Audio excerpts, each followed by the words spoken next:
2, and 1. We are live, Mr. Jabba Dabba Jabba Dabba Dabba Doo.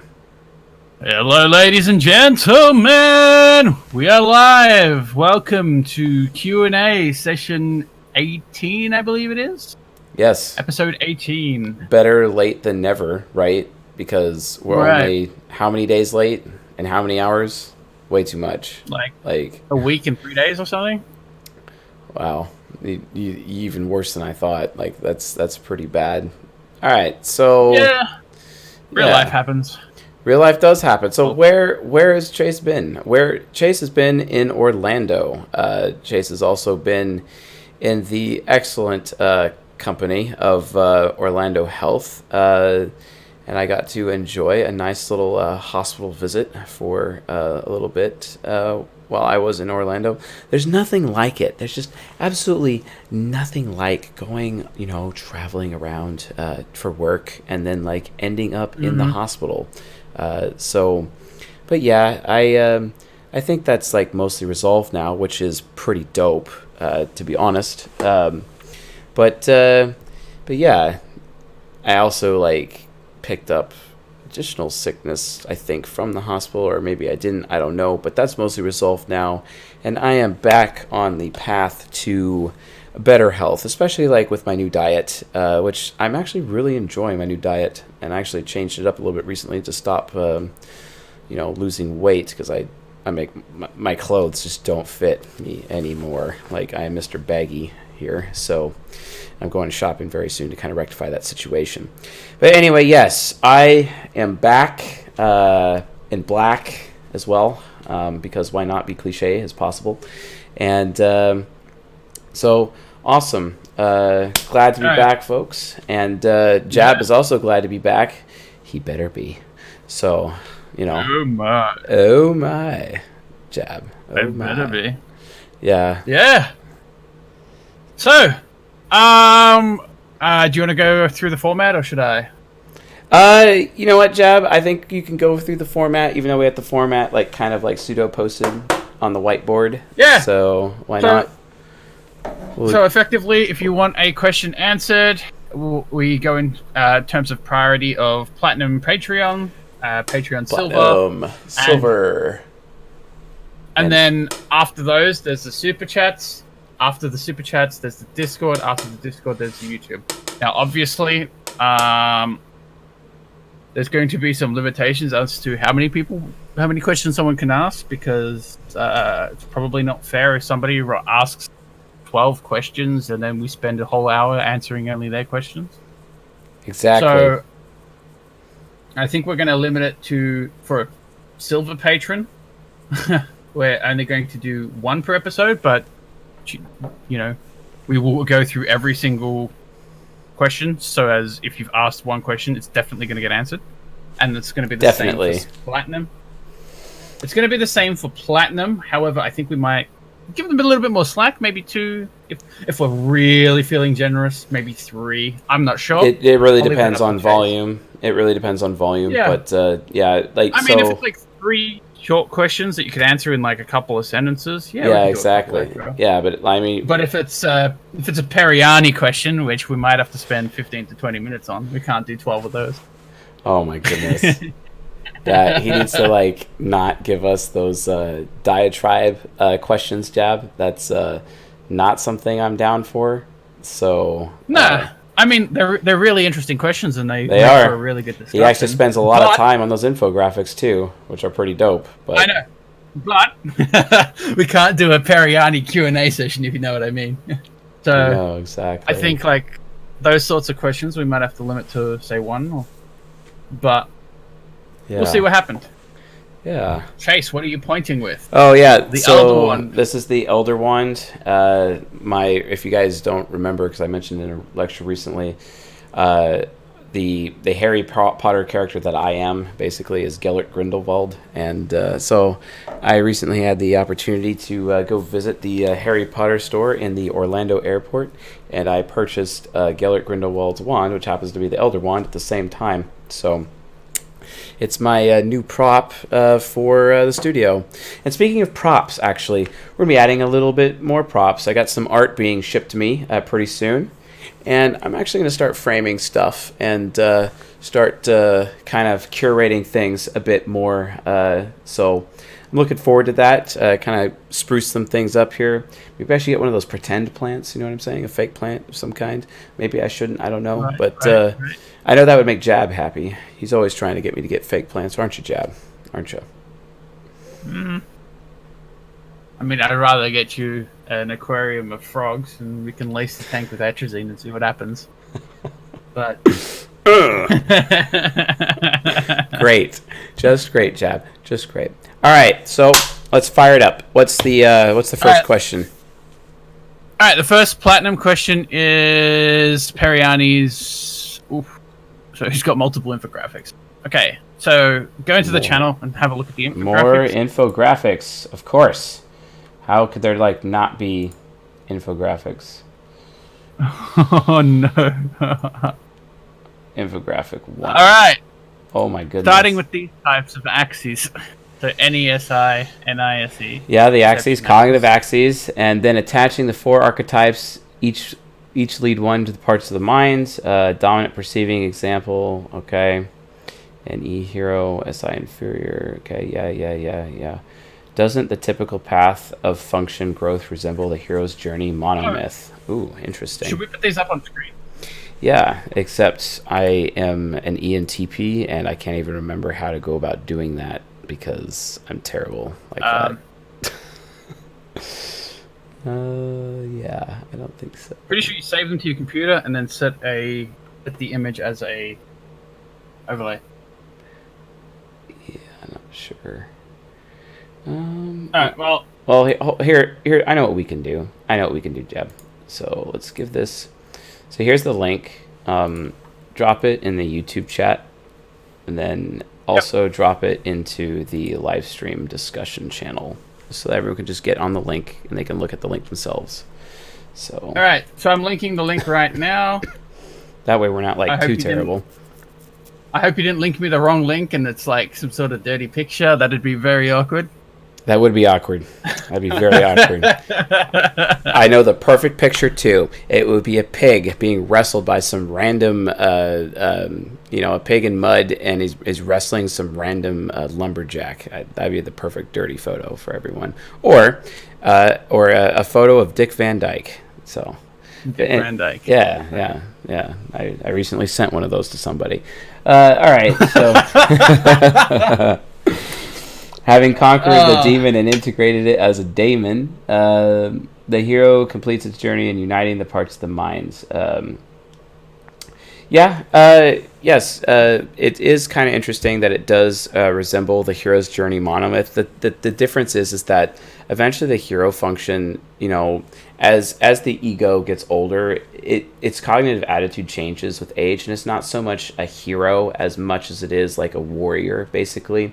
Because the difference between a hero and a warrior, a hero, while very powerful, it goes off, it slays the dragon, right? And it kills the dragon, and it comes back, and it has a big party in the town. Look at me, oh, look at me, I slayed the dragon. Great, Mr. Hero, you're fantastic. We all know what you care about, the glory, right? But the warrior, much different, right? So the warrior is actually someone who's just doing the duty. They see the dragon coming before anyone else is. They go up, they slay the dragon, they come back, and no one's the wiser. Except one person finds out the good deed that the warrior pulled off, and then guess what? He's like, hey, you did a great job. Why didn't you tell anyone? He's like, I'm just doing my duty.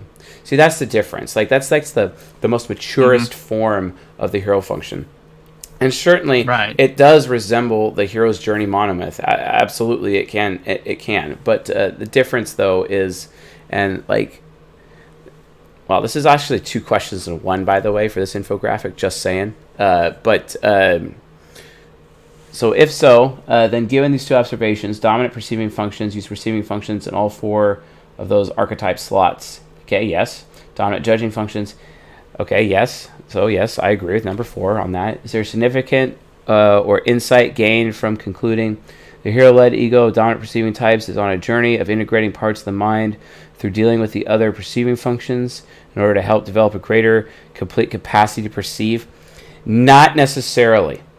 Not necessarily. I could see how trying to leverage the gateway functions, and trying to like make it the hero's journey as if it's part of like integrating the gateway functions for towards perceiving or for judging, but not necessarily, because remember, people, especially in this audience, you guys need to really understand it's not about individual functions. You always have to keep track of the entire cognitive axis itself. I actually got into an argument yesterday with someone on Instagram about how they're trying to tell me that I need to be okay with adding this method to like my type grid stuff about how, oh, you could identify anyone's child function very easily and then you could start working at it from there. And it's like, no, actually you can't. You cannot just identify someone's child function that easily. It's not that easy. I don't know why people think it's easy.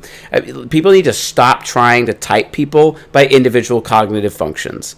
And I'm sorry, I see people do that. I instantly lose respect for them. I just do, because I know that when you have one function and another function, they're on an axis with each other. Or when you have one function and another function, if something dysfunctional is going on, or if something problematic is going on, one of that function temporarily is going to break off its axis and it's going to go into orbit of one of the shadow functions that it's attached to, and it'll be in an orbit, right? So if your axis and you have your orbit, right? It's kind of like an XY pattern on a graph, etc. Except it's like three-dimensional. But you have to understand, like, in the same way that we have like protons, electrons, all those things floating around nuclei, etc. within atoms, it's the same process with our cognition. So that's just not how it works. So again, individual functions, it's just not going to be it. So I'm going to have to say no to 5A.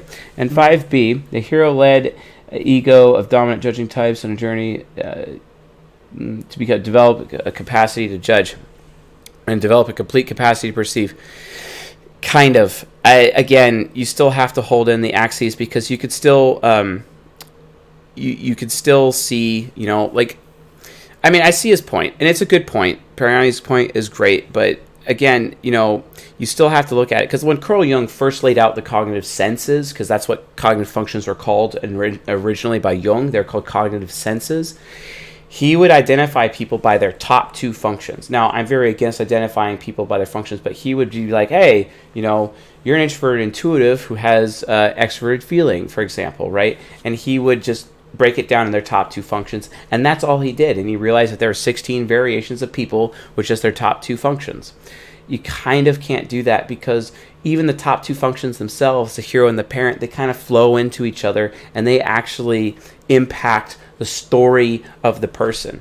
Why is this? Well, here's an example. I'm extroverted intuitive hero, right? But I have TI parent. Let's look at an advocate, an ENFP. They have extroverted intuitive hero, but they have introverted feeling parent, right? They're morally navigating all fate, all of reality, basically. But I'm trying to find the truth in the metaphysical world. I'm a truth seeker as a result, because I'm trying to process metaphysics, process fate, process alternate realities, process eternal possibilities, 360-degree vision. But that 360-degree vision is actually more like a sphere, because it's 360 degrees at every possible angle, right? And I'm able to see all of those futures, all of those fates, etc., all at once. And the thing is, as a result of seeing all of them, I have to find the ones that I like the most, introduce stimuli into the time stream, basically. And I could do that because I live in the past, and because I have fixed point in space-time within my introverted sensing that I could utilize to be able to go from there. That entire concept is left out of Periani's model here.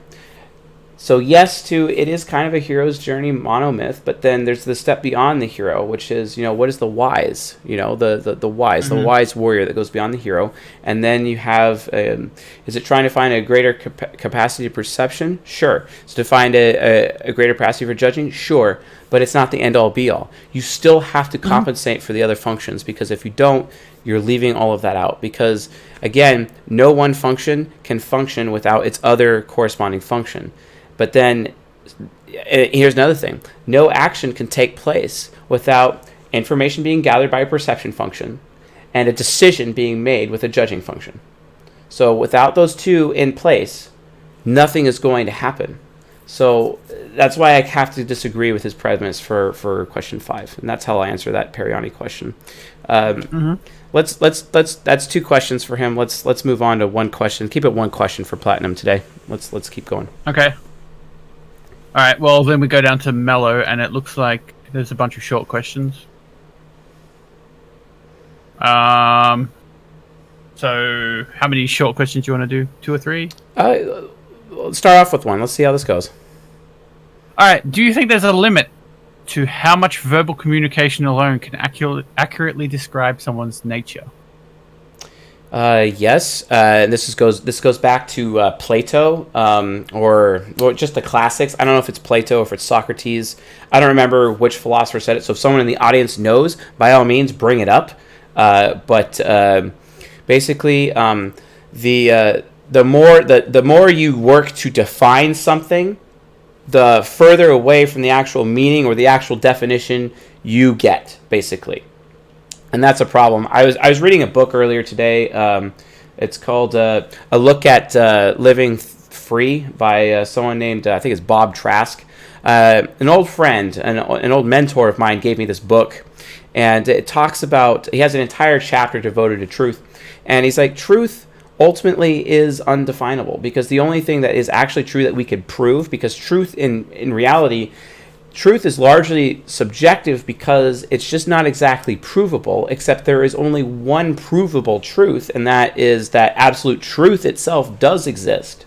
And because we know absolute truth does exist, because logically speaking, if absolute truth did not exist, well, reality would basically break apart as we know it, because, the statement, if saying that absolute truth does not exist, if that statement is true itself, it cancels itself out. So automatically we could assume, logically speaking, that absolute truth does exist. But that's the only actual provable truth, right?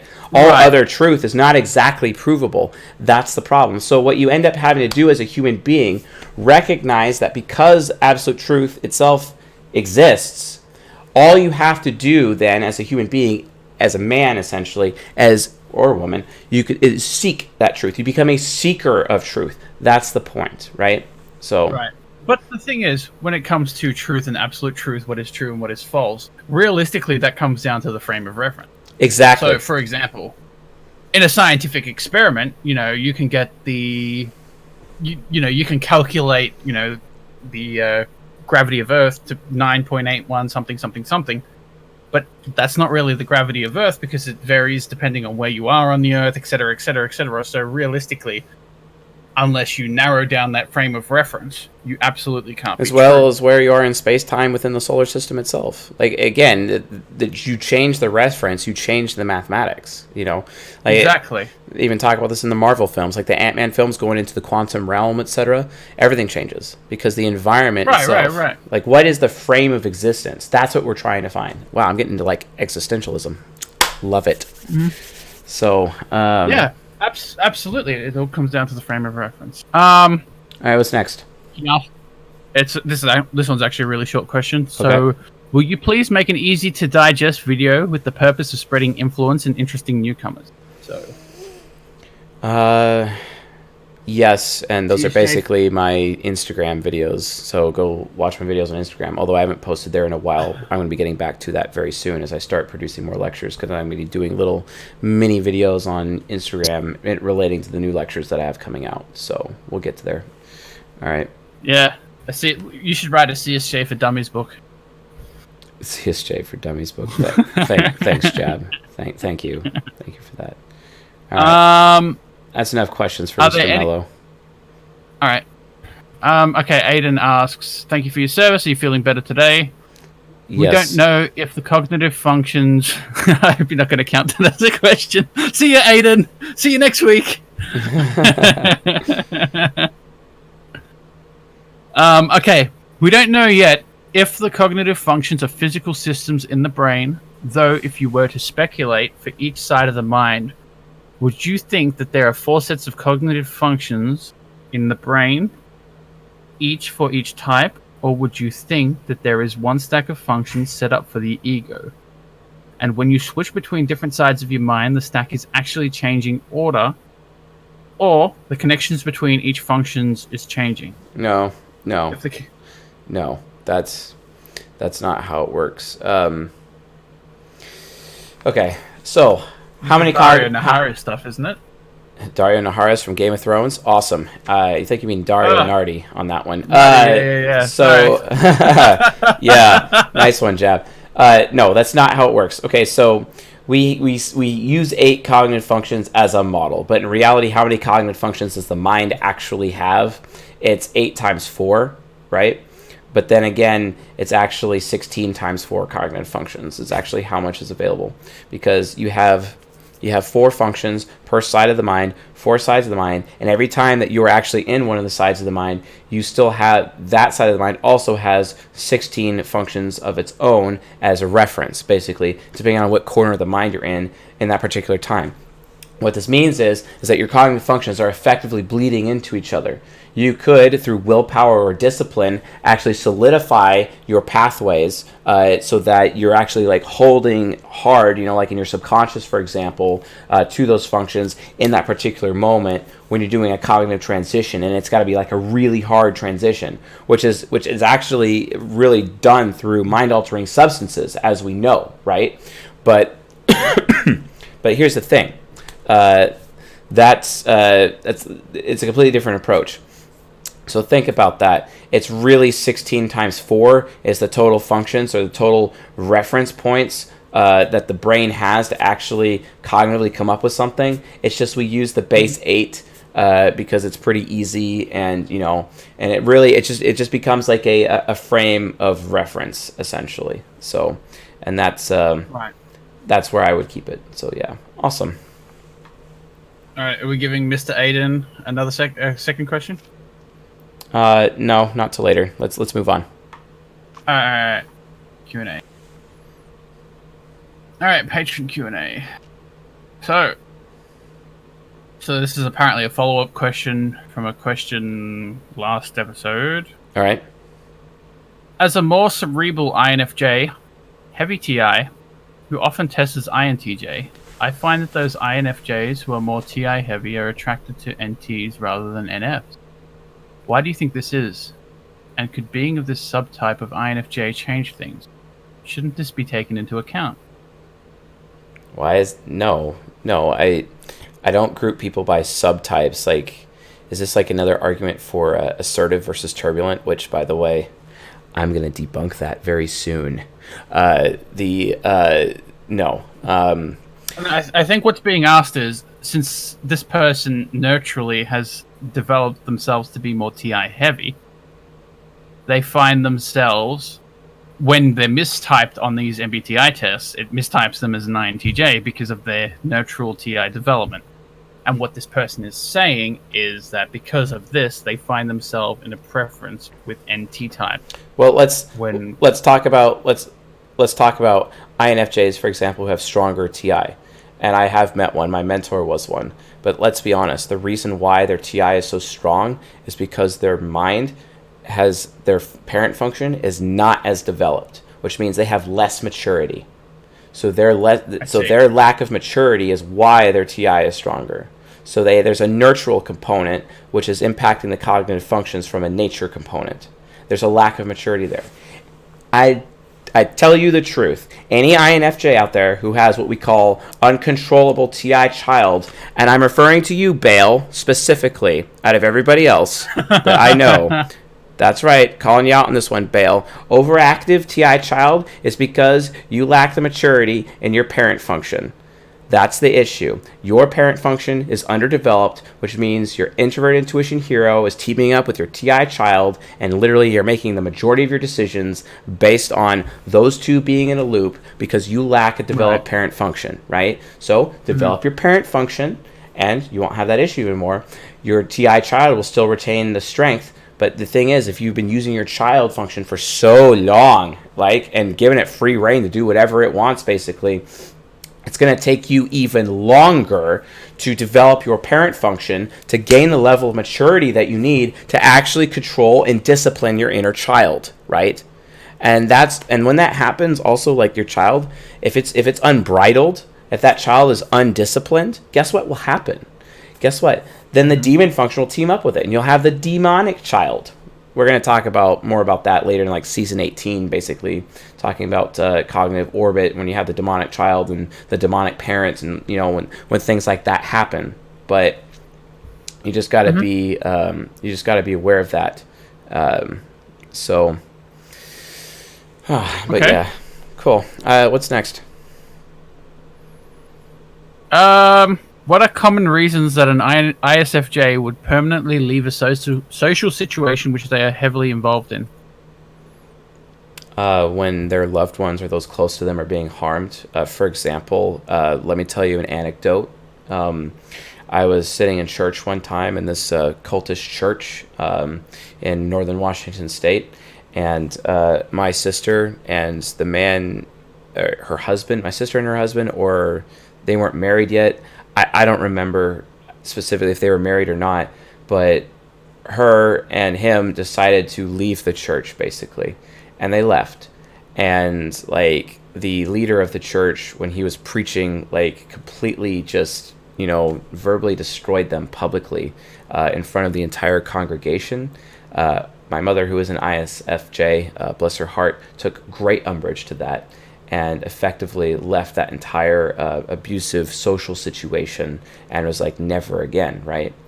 The problem is, and I mean, I'll admit to this too, because I kind of share in that, we still didn't get out of that cultish church mindset for many, many years. And we ended up going from church to church to church and just ended up becoming like this whole crazy, dysfunctional, unhealthy cycle, this constant cycle over, being abused by people in church over and over again. But to answer the question specifically, if their loved ones are being harmed, they will understand that it is their duty as a result of their sense of justice to take action, right? And that's how to, kind of uproot them from those social situations. You have to prove to them that people they care about, people that they are loyal to, are hurt, right? And that's basically how to do it. Okay. Next question. What kind of gifts do INFPs like? It's my friend's birthday next month and I'm really clueless. INFP gifts. Cute plush toys. Honestly, it's anything that makes their life easier. Massages go pretty well. Is this like an INFP woman or male? It doesn't matter. Like massage would work for either, quite frankly. Taking them shopping, and they do need to be taken shopping, especially clothing shopping, especially with like an SE user who can help them with their dress. Please do, and that would be useful. Although eventually INFPs could actually develop a sense of style over time and have their own style to the point where they can become dandies, but that's only after they've been sufficiently trained and they've been benchmarking and mimicking, and it's actually a priority for them to do so because they realize that they gain a lot more social status for themselves as a result of doing that, which, fair enough. But again, that's just clothes. They also like anything sweet food, food with INFPs, especially something like super sweet or anything, or comfort foods, anything that makes them, from a comfort standpoint, it goes a long way. That's something my mentor taught me. The gift of food goes a long way, basically, and that is definitely applicable to INFPs in as much as it's applicable to bringing donuts to an ENFP in his office and social engineering him into hiring me, for example. So same type of approach. So that's how I'd answer that question. Perfect. What function is most likely to cause stress for an INTP? Any parent, I imagine. Best way to reduce stress and anxiety? And best way to get back to ego when forced out of it? An I critic. Their inability to make decisions and be stuck in their comfort zone can cause a lot of stress. They just don't even realize it's happening. For me, it's my TE critic. TE critic, when it's not like for example, when I'm doing expense reports or anything to do with a spreadsheet, or I have to spend a significant amount of time mind mapping structure for business related things, that costs so much mental energy to the point where I have to literally shut myself off from the entire world and literally force myself to introvert and have no contact with any human beings just so that I can focus specifically on those tasks because of how mentally draining they are. And then after I've done that, I need to extrovert almost immediately, because if I don't, I'm going to freak out, and it's just like actual, I don't know, if it's constant, depression could actually settle in some cases until my mind has had the opportunity to extrovert. That's why sometimes, like, I've been doing that a lot recently. I'll just randomly show up on our Discord and I'll just start DJing. I'll literally get the music bot going, and I'll just start playing a lot of different songs within like the 40 different playlists that I have, and just start DJing essentially for the community. And then all of a sudden I see people show up, they're all listening, we're all talking and whatnot. That's one of the ways that I'm able to extrovert, safely, without putting myself at personal risk by like going to the bar or something and extroverting that way. Like, wow, going to the bar to extrovert is kind of like a really dumb thing to do, especially for an ENTP these days. So yeah, I don't do it, right? So, and not only that, it's not like I don't exactly trust people or feel really comfortable with people, especially where I live. And based on that, I have to come up with these creative ways to extrovert, to be able to recover my mental energy after doing such stressful work when using my critic function. But yeah, stress can usually be attached to the critic function more than any other function, because of how super double pessimistic it is, because it's like having another parent function. And while it is effective, it just costs so much mental energy to actually be able to use. However, with use over time, it can become easier and easier and easier as you get integrated, and it also helps you develop wisdom. So developing your critic function and using your critic function is very, very useful and a very good investment long term. I recommend it. So. Mm-hmm. Okay. Next question. How can an ENTJ build writing skills to help portray their thoughts? Okay, yes. That's a great question. Okay, so the answer to that is memory tools. ENTJs have introverted sensing trickster, which means all that information in their head is in the moment, and then all of a sudden, anytime new information comes in, it pushes the other information out. As I've said multiple times, they need to have memory tools. What are memory tools? Totems, photos, notes, notepads, sticky notes,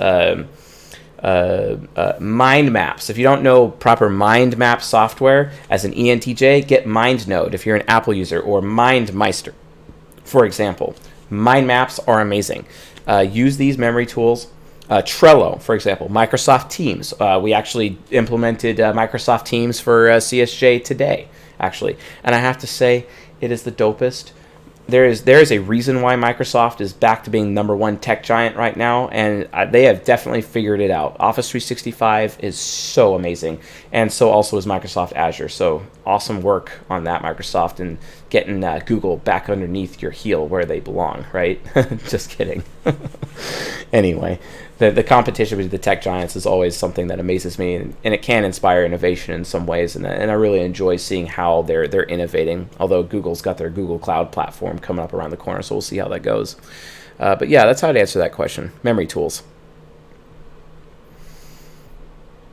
Okay. Hey, Chase, I read a book about archetypes a while back. The Spiritual Practices of the Ninja. It referenced a lot of materials you talk about, but doesn't really directly deal with depth psychology of the 16 types. I was wondering if you had read it. And if so, what is your opinion on it? I have not read it, and I have no opinion. But copy and paste me the title of that book and DM it to my zombie account, and that way I'll add it to my Audible so I can review it later. But yeah, next question.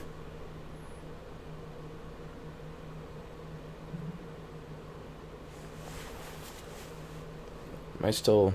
Can you hear me? Let's see. Did I get kicked out? Oh, sorry. Oh. All right. I muted when I was sending it to you so that you didn't hear my keyboard. All right. All right. Next question is, how did you find your mentors? How can I find one? I think I'm an INFJ, if that makes a difference. Okay, the story about how I found my mentors. So when I was homeless, I came to know a gentleman, a fantastic fellow, although him and I had a falling out later, but I know that he forgave me, and I'm in the process of forgiving him. I was actually talking about that earlier today, actually. But I even contacted him today, so we'll see how that goes. But through this gentleman, and him and I have some crazy history with each other. We've been through a lot together, and he had other people. He had another guy who was working under him, and I started working through that other guy. And I started talking about MBTI because I was really, really well studied into MBTI and the 4-letter dichotomies and whatnot. And I started talking to him about it as if I was like an expert and whatnot. And he was just so repulsed by that he completely shut me down. And he did this in a high-rise building in Bellevue, Washington, actually. We were on the 22nd floor of the Copper Building in downtown Bellevue. I remember it big time. And he's like, you don't know what you're talking about. He's an ESTP, right? His TE critic was out. He was like owning me at that point. So he goes over to the whiteboard and in front of the customer starts whiteboarding my cognitive functions. And it started to explain to me about how much of an idiot I am and I have no idea what I'm talking about. I was really embarrassed. Wow, he verbally destroyed me and read my mail to me in front of the customer, and that was really embarrassing. And I deserved it because, quite frankly, I was an arrogant prick. Which, interestingly enough, we ended up on the job the following day driving to Yakima on the other side of Washington State and for another job. And in the car, he told me, listen, I've decided that I'm going to become your mentor. And then he taught me the type grid for the first time. And through him, I met my next mentor. And I studied under my next mentor for about a year and a half after I studied for almost about 8 months under the ESTP, right? So thank you, Mr. Bryant, for being there for me and showing me the way and correcting me and making sure that I'm not a pompous prick when it comes to MBTI. And another advantage to this mentor is he taught me a lot about manhood, and he really, really seriously assisted me in developing manhood, and he just couldn't stand the fact I was basically a giant man-child at the time, and really moving me forward in that direction. Now, how do you find mentors like this? Let me tell you something. When the pupil is ready, the master will appear. That's how it works. Mentors kind of find you. You don't find mentors. So here's how you allow mentors to find you. Here it is. Here's the number one secret, the absolute number one secret to finding amazing mentors in your life. Here it is. Let me tell you.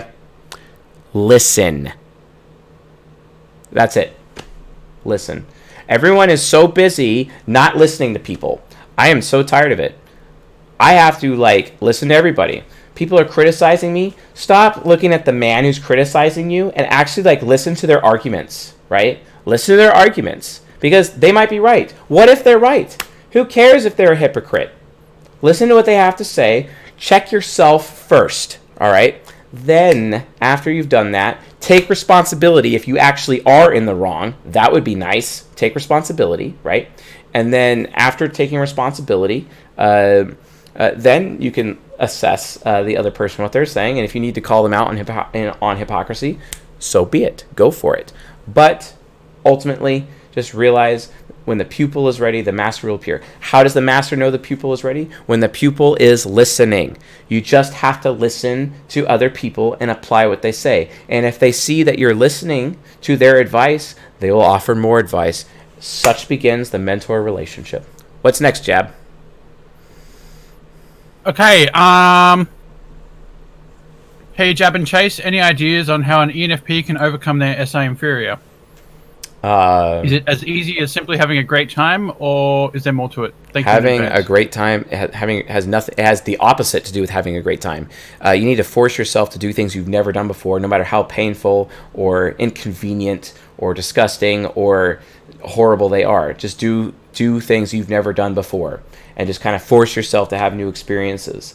That's what you have to do. INTPs especially need to do this, even though they don't have SI inferior, because they're even more at risk of being stuck in a rut, because they actually have lower introverted intuition than an ENTP, right? And because of that, they have a harder time really mustering enough willpower to get out of that rut, whereas the ENTP can, right? The ENTP is slightly more moldable than the INTP, which can be an issue. But again, at the end of the day, between the two of them, ENFP, you just need to do things you've never done before and literally seek to have new experiences, seek to do things you have never done before, and seek to listen to other people, seek truth, etc. That's why I tell ENFPs they need to read and never stop reading, and they will get the benefit of reading more than anyone else, because through reading they're forcing themselves to have new experiences that they've never had before as a result of reading, right? That's why reading is so important, so keep reading.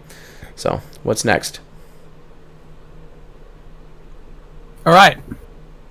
Hey Chase, you said that ENTPs need to have more faith with their SI inferior. Can you explain that further? Is that literally the same question? Oh, did I? Yeah, but like... Yeah, it literally is. Yeah, next. Never mind. Can you explain a little about how type affects health and body? You said in one video ESFJs live a long time. Why is that? And are there certain types that take better care of themselves? There are types that take better care of themselves, and there are types that if they don't take better care of themselves, they're basically going to die early. For example, NTs. If NTs do not take care of themselves, not actively seek to improve their health, they will die young. That's a fact, because the SI demon or the SI trickster will consume them from the inside out for the NTJs. And then extroverted sensing demon and extroverted sensing trickster will also consume the NTPs as well. So NTs, that's an issue. Same with NFs. It's the same process with NFs. Intuitives really have to be actively taking control of their health regularly, or else those functions alone will consume them from the inside out. That's why statistically intuitive types have lower lifespans than sensing types.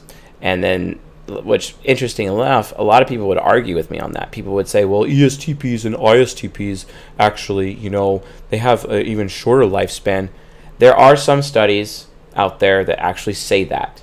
And the reason why is because a lot of things, the sensual behavior of SPs, right? Sensual behavior where they're focused on drinking, smoking, doing drugs. They're loaded up with STDs because of the amount of sexual partners they've had.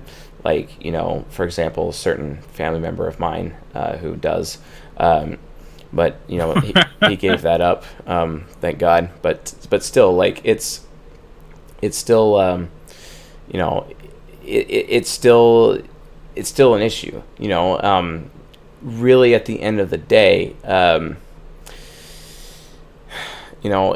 the sensuality of an SP, can definitely bring even further risk, but still statistically they survive longer than intuitives. And then SJs, they're just the stoics. They're stoics. And because they're stoics, one, they could take the hits. They have higher endurance. Their bodies have even higher endurance than most people. Introverted sensing, a hero and parent are that way, and they just have that endurance, and they also have a higher self-discipline, and because of that they're more in tune to how their body responds to any of their behaviors, and they can keep track mentally over time how their body responds. They don't even have to mentally train themselves on how their body responds to certain behaviors and actions that they take. They don't have to, because their mind just does it by default. From the very beginning, because of how sensitive they are, and they understand their sensitivities at a very early age, which is why typically SJs end up becoming, in the long run, technically healthier than everybody else, right? Then I'm being very general when I say that, but so it's like the tortoise versus the hare, right? And the hare would be technically intuitives in this case, and then the tortoise would be the SJs. The tortoise wins in the end, right? And I'm just saying that archetypically, there's so much different tortoise and hare archetypes, relationships within each of the 16 types, but I'm just comparing temperaments when I say that, for example, just to give you an idea. So anyway, what's next? Okay. As someone who has studied, so they're talking about themselves here. They said they studied Jungian analytical psychology since they were 15. The theory of the collective unconscious has always been most striking to them. You've mentioned NE as the collective unconscious. So my question is, as an INFP, Is it possible to not only utilize my own past experiences with SI to recognize patterns and predict the future, but also utilize the collective past experiences of all humanity to increase the accuracy of such predictions? Absolutely. Also, thank you for your chat. Yes, absolutely. Yes, you can. Because all that has happened before will happen again. Time is cyclical. Time also rhymes. All that has happened before will happen again. This existence is a giant engine of constant rebirth, basically. And through that engine of rebirth, we end up having the same stories and the same experiences happening over and over and over again throughout history. That's just natural. The difference is that our race has gotten more and more advanced since the last time it was super advanced, right? And then as a result of that, the collective unconscious continues to move forward. This is why you have the Maya and you have the Egyptians at the same time, two separate cultures across the world, two separate cultures building pyramids at the same time, even though the two cultures have had zero contact with each other. That's the collective unconscious. It's the same kind of thing. So the answer to that question is yes. What's next? Are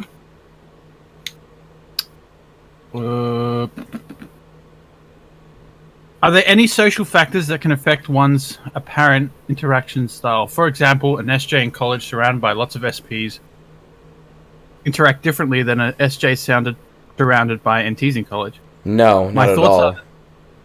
Mm-hmm. No. The answer is no. What's happening is because they're around those people and how they interact, they may be cognitive transitioning to compensate. That's it. Right. Okay. I think all the rest of the questions are people who have already asked the question. So I believe we had a super chat. Awesome. Let's go to the super chat. Christian Hasvik. Hello there. How would one know if one is immature? You would know if you're immature if you lack personal responsibility. This is a male person, right? A member of the male gender, right? I didn't hear the name. His name is Christian, so I'm going to assume yes. Let's assume that we are so assuming genders tonight, Jeb. Definitely assuming. Mm-hmm. Yeah, I guess we're both asses right now because we're assuming. So Christian, here's how you know if you're immature. Do you have a car? Do you have a job? Do you have your own place? Okay. If any of those questions are basically, and when I say car, I mean transportation, right? That's what I mean. If any of those questions are no, if the answer to those questions are no, you are automatically immature by default because you have not reached King Archetype. If you would like to know how to do King Archetype, go to Season 13 playlist on the YouTube channel and you will learn about the King Archetype. While you're at it, watch all of Season 13. It could only do you a lot of good. In fact, while you're at it, watch all of the Nurture lectures. Season 4, Season 6, Season 13.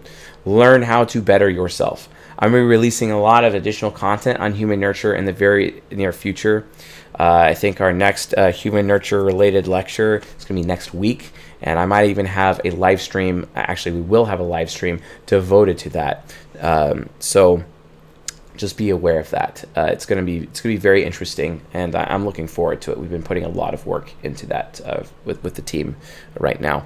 Okay, what's next? Next question is another super chat from Sarah Robin. Awesome. Thanks for the super chats, guys.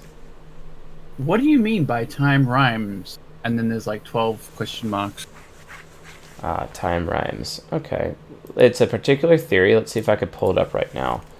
Time rhymes. Let's see.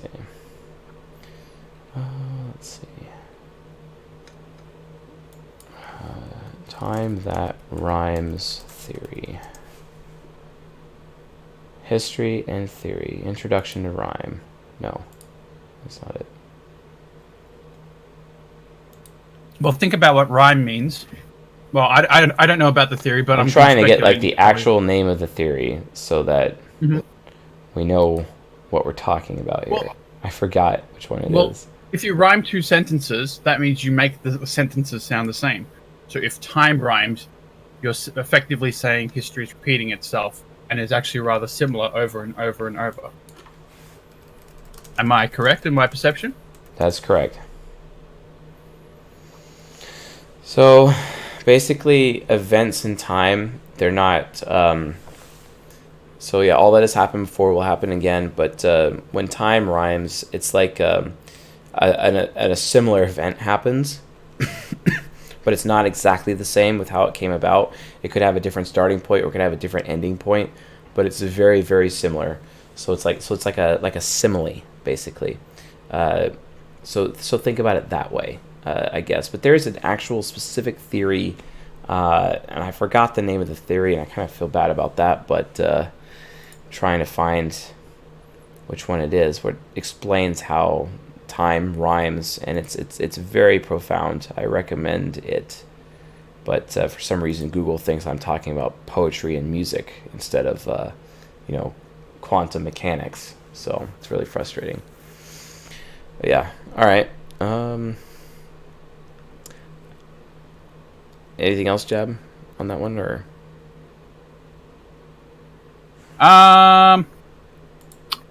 There's another question. This person's asked a question already, but it's a question for me. Do you want me to just quickly answer it? Go for it.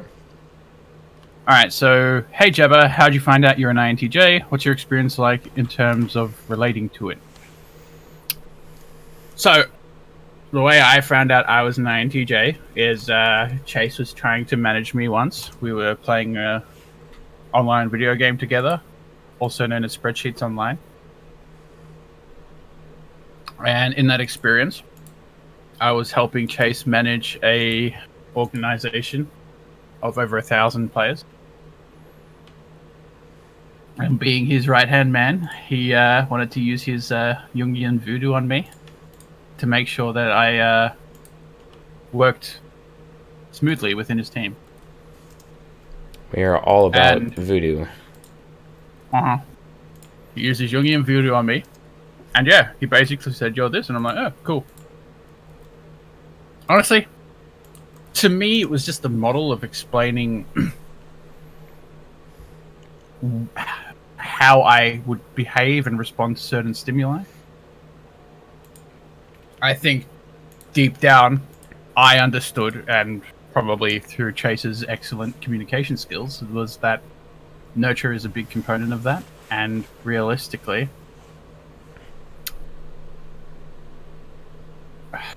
I mean, why didn't you tell me? How do I relate to the INTJ archetype?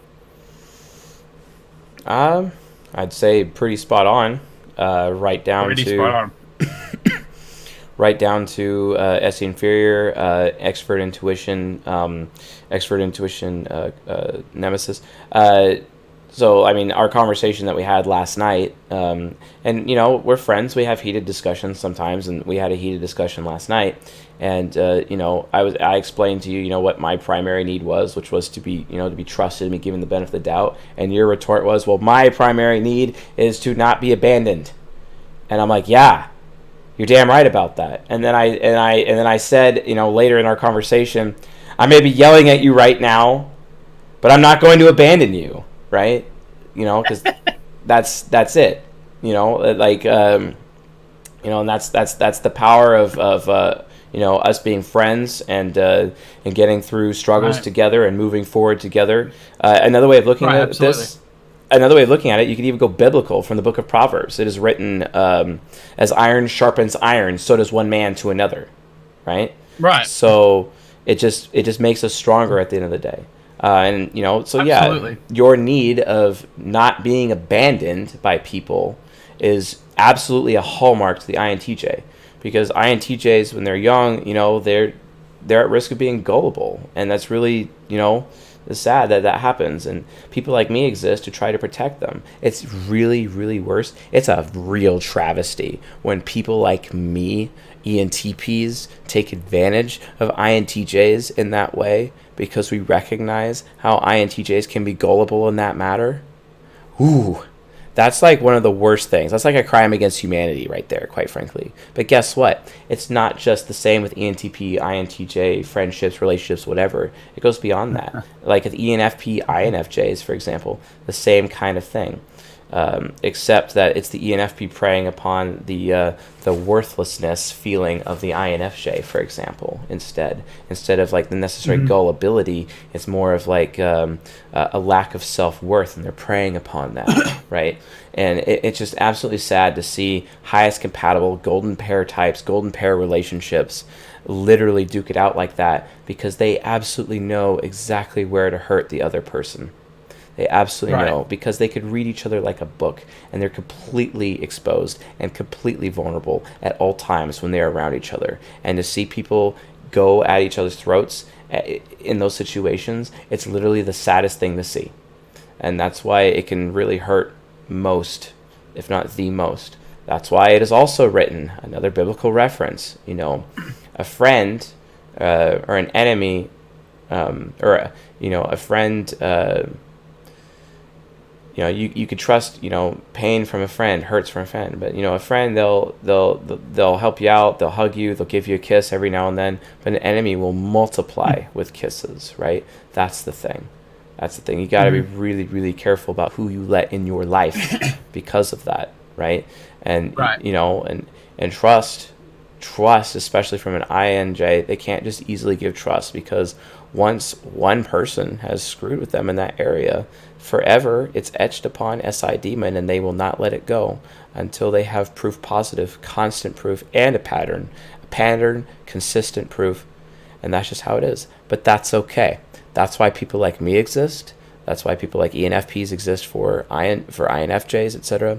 Good ones, ENTPs who are actually sincere, or ENFPs who are actually charitable, right? Instead of being depraved, or instead of me being insincere, basically. That's the difference, right? So I think that answers that question pretty well. I mean, I just want to follow up with one more point. Go for it. I think you're definitely right in that regard. I think what really makes a friendship or a relationship, or, something that will, some sort of relationship that'll work between two people, whether it be whatever, family, friendship, acquaintances, I think the foundation of those relationships is your ability to overcome conflict together. Exactly. And as someone in the audience just pointed out, betrayal is the worst because it doesn't come from an enemy. That's absolutely 100% true. Right. I mean, I remember back in our relationship, Jab, what is it? 3 years ago? 4 years ago? 3 years, yeah. And you accused me of betraying you. And I was so mad at you for that. But then at the same time, I realized that, well, okay, this really looks like a betrayal. I didn't actually do the betrayal, but it looks like one. So I'm just going to make sure that I go out of my way to prove that it was not actually a betrayal. And that's why I immediately, I transferred, what is it? Oh, it was station docking access so you guys could get to your carriers and whatnot. That's what that was. Yeah, I'm sorry about that. That was an oversight on my part. I take full responsibility for that. That was just me being retarded, not actually trying to betray anyone. And we set it straight right away. We set it straight, and it hasn't been a problem since, right? Yeah. Okay. Right. I didn't play that game. You do either. No, I don't. It was nice to be able to quit it. But yeah. Hit it and quit it. Yep, definitely quit that one. All right, what's next, Mr. Jab? All right, we're going now to the regular questions. I mean, there's a few more in the Patreon channels, but they're from people who have asked multiple questions, so I'm not sure if you want to ask those some more. But no, we can go to the regular ones. Yeah, let's get some regular ones in there for everyone. All right. During midlife, feeling the transition of second of the 4 types of the mind to develop. When the stages cycle, would the third one develop as rapidly as the second? In a decade or less? I'm not trying to confine the timelines for these. I'm just wondering if the second and third sides would take equal and or separate lengths of time to transition towards development within. I'm 47 and I fully want to embrace this development that seemed to kickstart late age 39. I held my foot on the brake for far too long. Okay. The answer to that question is... Do you want me to re-ask that question? No, I got it. The answer to that question, it's no. It's no. Because the subconscious and the shadow develop completely different tracks. Completely different. You can't really compare the level of development in either. And it really depends what your maturity level is. It depends on how potentially happy as a person you are in terms of development. It completely depends. Completely. Right. So, and then it gets even worse. That's just the nature side. But what about the nurture side? What about all of your family influences? What about dysfunctional relationships? What about stones that you have left unturned, right? That's something that I've been learning a lot recently, Jab, is making sure that no stone is left unturned, right? That includes past hurts, right? Past guilts, relationships that I've had with other people that have gone wrong. I need to make sure that I am actively seeking to do right by those people consistently and not be afraid to do so. And you know what? If that means that they're in my face telling me that I'm a blah, blah, blah, blah, blah, blah, you know, that so be it. But at least the ball is in their court, right? Because it's their responsibility then, not my responsibility. I at least made the effort to make amends. See, that's the difference. You know, think about this. Think about it, people. Like, especially from like an afterlife point of view. This is very profound. But remember, the only thing that you could take with you when you die is your relationships with other people. So tell me, what business do you have having unfinished business, right? I'm like literally talking like Casper there for, you know, the friendly ghost. But let me tell you, I don't want to be a friendly ghost. I want to be like not a ghost. I want to be out of here. You know what I'm saying? Like when it comes to the afterlife, right? The only thing you could take with you is your relationships with other people, okay?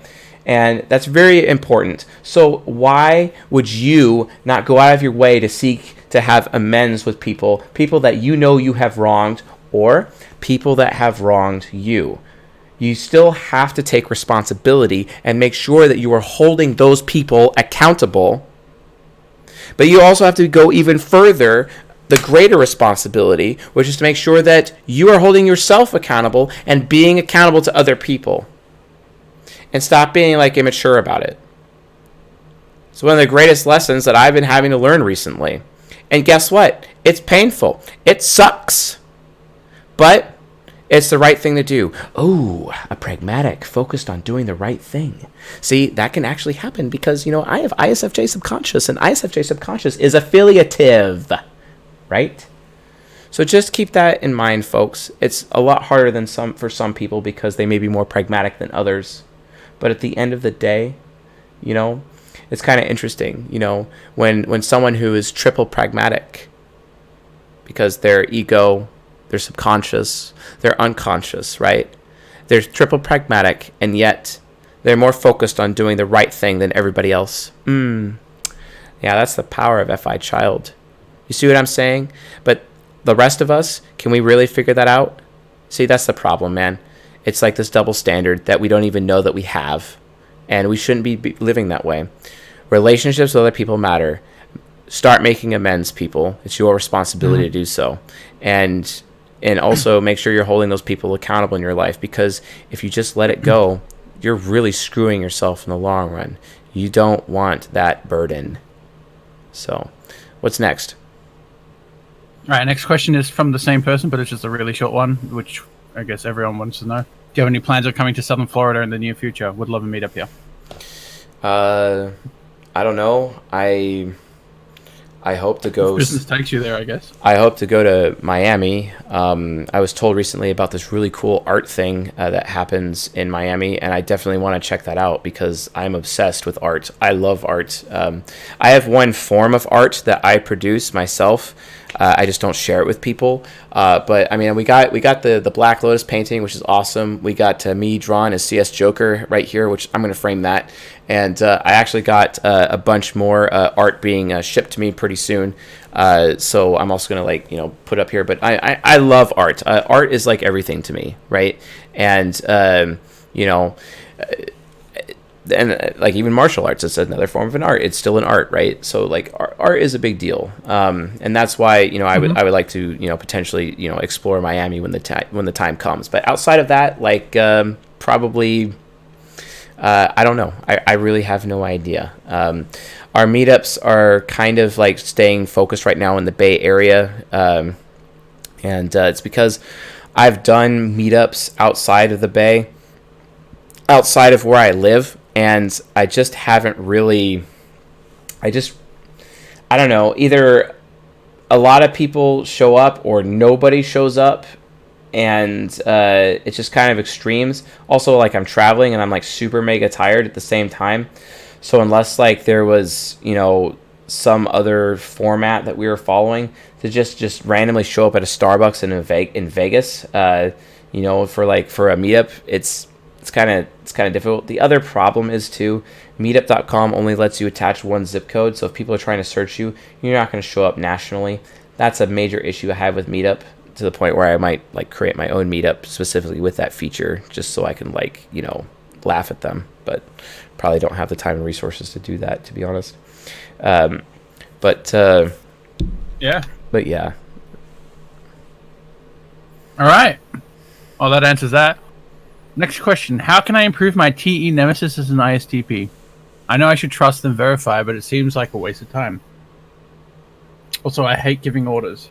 I mean, I know what's true and what they should do. I hate to say the same thing twice, and they just don't understand.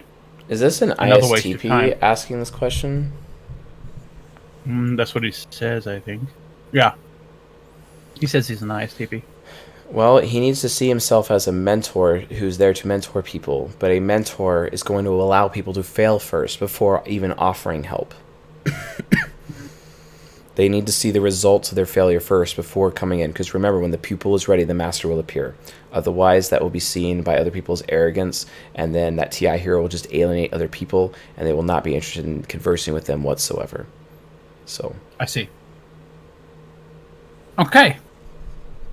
If nonfiction benefits those with low TI, do you think that fiction can benefit those with low FI to give emulated emotional experience?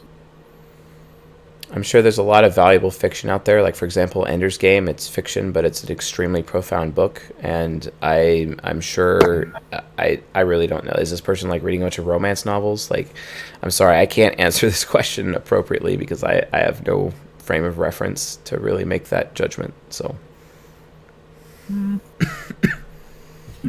Okay. Next question. Do you believe there are people somewhere who do not fit into 16 personalities? Let's say NITI, SEFE? No, I don't. Right. That would just be someone with like a poorly developed function somewhere, so it appears lower, right? Yep. Okay, I'm going to be kicked out of the Discord channel any second, so give me a second here. Send me a PM or something, and then that should make it know that you're not AFK. Oh, okay. Send me a dot. All right. There we go. Thanks. All right. Hey, by the way, I sent you those 3 links. We found that the theory itself was originally from Mark Twain. If you could put that in the live stream chat for that last super chat, that would be great. Yeah. Okay. Yeah. Do that real quick. It's Mark Twain. Is it Quora? The Quora link or the Huffington Post? The first 2. The Huffington Post is just an example. Yeah, it's just an example of it, but about history rhymes. You know, Mark Twain's point was, you know, that time or history doesn't repeat itself, but it does rhyme. Basically, that's where the original adage for the theory itself came from. Basically. All right, it's in the chat, ladies and gents. All right, what's next? I just got to find where I was. Can you change it back to the original typing colors with the option to change your color? I think this person is asking. The answer is no, and the reason for that is Patreon, because our patrons have the ability to choose colors. Last I checked, I'm not entirely sure about that, but I believe that is true. So, next question.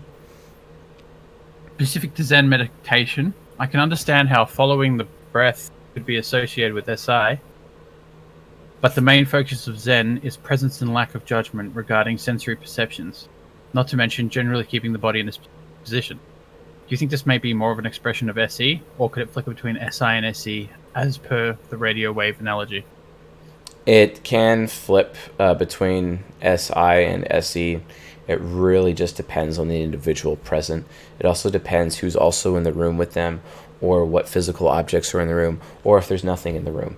there's so much. It just depends on the stimuli around them to determine the specific reaction, as well as what nature they are with their soul themselves, how their soul itself will respond in that situation versus not respond. It's like a little bit different. You see what I'm saying? So. Right. Okay. How are ENTP women from you and other ENTP men? So I think, what is the difference between ENTP women and men? ENTP women focus on more of the smaller things on life, whereas ENTP men focus on the big things of life, basically. And that is explained by the Egyptian definition of the sacred masculine and the Egyptian definition of the sacred feminine from ancient Egypt, where that originally comes from. I don't remember the specific book, that the anthropological study that talks about that, about the ancient Egypt's approach to relationships. But after reading that book, I was absolutely amazed, because apparently ancient Egypt absolutely completely understood gender roles and understood families and structure and how and what those cultural expectations of men and women should be, etc. And it was all done in harmony. All the men were respected. They each had the rite of passage, for example. The women went out of their way to support the rite of passage, especially with their boys. It was an absolute fantastic culture, and it was basically centered upon the yin and yang principle. Even in ancient Egypt, they still had the yin and yang principle together. Although I don't know about which book it came from. I'm going to have to talk to my ESTP mentor about that. I'll just send him an email, because he's the one that actually taught me the concept to begin with. So. Okay. How can an extrovert have self-preservation and sexual instincts first and social instinct last? I think this is one of those SP, SX, SO questions, but... All right, ask that again. So, what is it called again? The Enneagram or something? The SP, SX, SO? If this is an Enneagram question, scrap it and let's move on. I'm actually going to be doing an Enneagram lecture very soon, because people keep asking me. So that's right. I caved to the audience. There is an Enneagram lecture coming. So, yeah. I haven't even bothered to learn that crap. Well, I mean, it's not exactly useless, and it is Jungian. The problem is that you just can't really tell the difference between nature and nurture. Although, I think with that project that you and I are working on right now, Jab, the one that we were talking about at length before we actually... I realized that there may actually be a practical application with the Enneagram. So, spoiler alert. That is possible. I'm working on it right now, and a specific algorithm for the Enneagram. It is possible to see if you could use the Enneagram to measure a certain amount of cognitive transition capability in a certain side of the mind. I'm looking into it, but it's not something that I will focus on it eventually. But yes, it may have some uses there. And Jab, it may also have some additional uses with that little maturity index that we're working on. So more on that later. We'll be discussing that at a later date.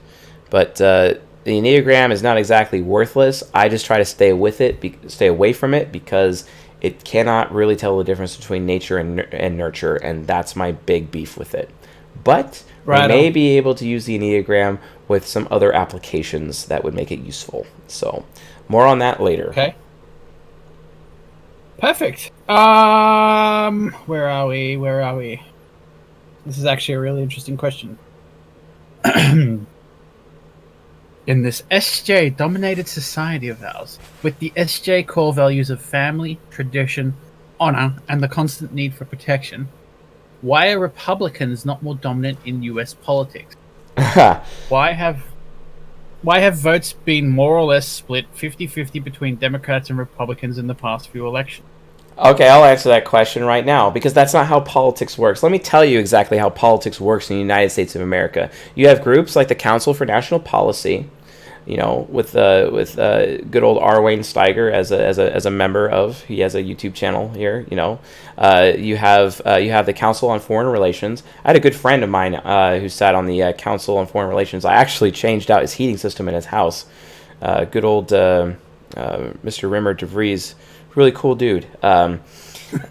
Former chief economic advisor to President Reagan or something like that. I don't remember, but he's always trying to give me like publications all the time. I'd go over his house and I'd work on his house and he'd be like, "Oh yeah, I got a bunch of, hey Chase, you want some more publications? I got plenty more publications. They always send me publications, but I think you need to read publications. It's very important. I really think so." Like, okay, Mr. DeVries, I'll take your publications. But really cool CFR guy. The thing is, though, is that regardless if you're a Democrat or a Republican, okay, you are not actually loyal to your party first and foremost. You're actually loyal to the CFR or the CNP. And all of your decision making, regardless if you're a Democrat or a Republican, is actually you're first loyal to which council you belong to as a politician. And your decisions, maybe 60% of your decisions, 65, maybe 70% of your decisions, will be made in favor of which council you serve. Okay, that's how it works. The rest of the decisions may go in favor of the party that you serve. But apparently Americans are perfectly fine with just voting for, people who are, ooh, I'm Democrat or I'm Republican, while completely blind to the council system that is actually behind Democrats and Republican parties. So you have to understand, if you really want to know how the American political structure works, get your head out of Democrats and Republicans and get your head into the councils. The councils are what actually matter. And guess what? You don't have to be a politician to be on a council. You have people like Wolf Blitzer and Don Lemon at CNN who are like members of these councils, for example, right? That's how this works, people. It's all about which council you're loyal to in the United States of America when it comes to media or politics. It is not about political parties. And if you think it's about political parties, seriously, go get your head out of the sand. You need to really understand how all this stuff works, because that's like how it works, And you even have people like Ali Alexander or Mike Cernovich or David Pakman. Like Mike Cernovich and David Pakman are secretly friends, but a lot of people don't actually know that, for example, and because and yet you have Mike Cernovich talking the Republican Party line, and then you have David Pakman doing the Democrat Party line, and yet they're actually secretly friends, and it's like, guys, read that book by Ryan Holiday, Trust Me, I'm Lying, right? Read that book, because you need to understand, educate yourselves that what you think or how you think the American political system actually works, it's not how it works. That's not how it works. Like, pay attention to the councils. Like, that's literally where it is, because if you are high media or if you are high politics, you're loyal to one of those two councils, because guess what? You can't make it anywhere in any of those fields unless you are. And that's a fact. So, there you have it. Next question. Wow.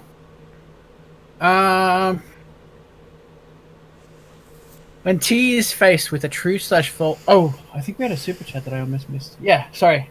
Gary Barlow asks, how can I increase my empathy towards others as an INTP? Say again. So Gary Barlow asks, how can I increase my empathy towards others as an INTP? By making sure you're helpful to other people. And as INTPs become helpful to other people, and they're not focused on themselves, see, that's a problem. NTPs have this problem where we get so focused on ourselves sometimes because we're just only aware of what's happening to us, and we don't have extroverted sensing, so we're not really aware of what's happening to other people, and then we get really focused on ourselves as a result, which can be like a serious problem. And then because of that, there's a lack of helping others. In order for an NTP, especially an INTP, to develop empathy, they need to be focused on supporting other people and helping other people. But guess what? Because extroverted feeling inferior is on a cognitive axis with TI hero, the more they help people, the more intelligent the INTP becomes, the more effective the INTP becomes. We actually have a member of my team who is an INTP who works for CSJ, and guess what? they're helping, and they become so much more intelligent, so much more stronger as a result, and they've gained a lot of valuable skills because they are looking for the recognition that they receive when they do a good job. And I always tell them they do a good job because they do fantastic work, and I'm very impressed with their ability to learn basically anything and do something and do it well, right? Every now and then there's a few kinks here and there we got to iron out, but for the most part, it's excellent seeing that INTP genius at work, and I'm glad to have them on the team. So, what's next? Next question is, okay, so I'm very into going my own way, not having a set timetable to rely on at work. I don't really ask permission for anything. I need to be free, not controlled. But I'm very into making a community feel of environment. So a community feel in inverted commas. Like keeping a group of friends together, making a good friends clique. Oh, friends cliche. No, click. Yeah, click, sorry. I am a bit dyslexic today, apparently. Out of the ones I work with, feeling like a family, I actually get a family feel to the people really quickly. Is this considered affiliative or pragmatic? I'm actually very much in the dark here. I mean, even I, as an FE user, get like a very family feel, so that doesn't necessarily mean affiliative or pragmatic. We probably need more context to be able to answer that question.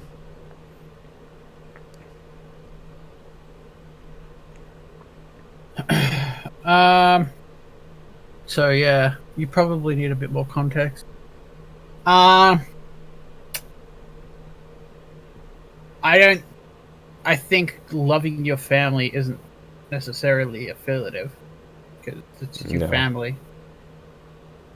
So I don't think you can use that as a judge for affiliative. Affiliative is all about doing what's right, and having a strong circle of friends who you love and who love you is something even I, as a pragmatic, would want. So I'm not sure you could say that's affiliative or pragmatic because it's neither. I agree. It's just what we as humans want. We're social creatures, even as introverts. Right. All right, next question. What do you think about ESTPs being philosophers? Would it be a sign of a highly developed INFJ self-conscious? I love that question. What about your... Who asked that question? Who asked that question? C-Lady. Awesome. S-E Lady. Oh, S-E Lady? S-E Lady, okay. Thank you, S-E Lady, for that awesome question. The answer to that question is yes. I actually have an ESTP friend. He's a white guy who's also a practicing Muslim, and he is definitely a really, really capable Islamic philosopher. It is so amazing to be able to have the opportunity to talk to him on a regular basis about any Muslim concepts, basically, and Muslim lore, and he's also given me like access to scholars and classes and whatnot. Now, why I don't personally agree with the belief system, it is interesting to have the opportunity to discuss it.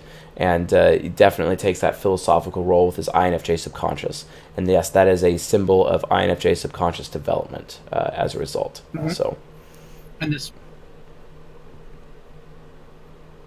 Say again?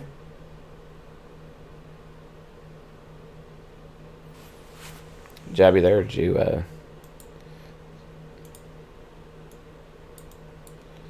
Okay, it still kicked me out, even though I gave you the dot. Wow. Fair enough. Okay. Well, the question was, she segued that question onto, what about your mentor ESTP? Do you think he had a highly developed subconscious? Absolutely he did. He wouldn't have spent as much time as he did trying to make me not stop being like a weakling. Because I was super mega weak. Because when we first met, I was technically homeless. I had... it was really, really bad. Bad time for me. And I was a man-child. I was still married. She didn't respect me. I don't blame her for that. Decisions could have been made differently. I should have had enough self-respect to at least make sure I had enough money saved up over time, basically, for enough expenses over time to be able to handle that. For like 6 months of expenses, for example, to prevent me from, being homeless. But then again, I couldn't because I graduated from university with $120,000 in debt, with subprime variable interest loans, just like there were subprime mortgage loans took down the economy in the year 2009. Well, that's because those loans were given out in 2005, and I got my student loans in 2005, and that's when it sucked. Because at that point in time, I literally ended up paying $2,000, $1,800 a month, like $1,873 basically a month to my student loans immediately upon graduating, 6 months after graduating in 2008. So yeah, there was no job that I could have that would help me pay that exorbitant sum, right? So then again, I could have chosen to default on my loans, and then as a result of defaulting on my loans, get through life that way and potentially not be homeless because I defaulted my loans. So who knows? But I never defaulted my loans. So I guess we'll never know what the wise decision was in those days. Regardless, I regret being homeless. I regret putting my family through that, and never again. So. Mm-hmm. Okay. This is a deleted user, so I'm not sure who asked it, but they asked, can you make an in-depth lecture on why socionics intertype relations aren't as accurate as the ones you have mentioned here? Sure, I'll do that. All right. Okay, this is a very long question. All right. The nemesis function, or menace being the menace. My workplace is an SJ oasis, traditional cubicle office, and I have SJ co-workers who have freakouts over some TV weather broadcast. One ESFJ female co-worker will respond to the TV weather radar. Look, it's heading right towards us. Look.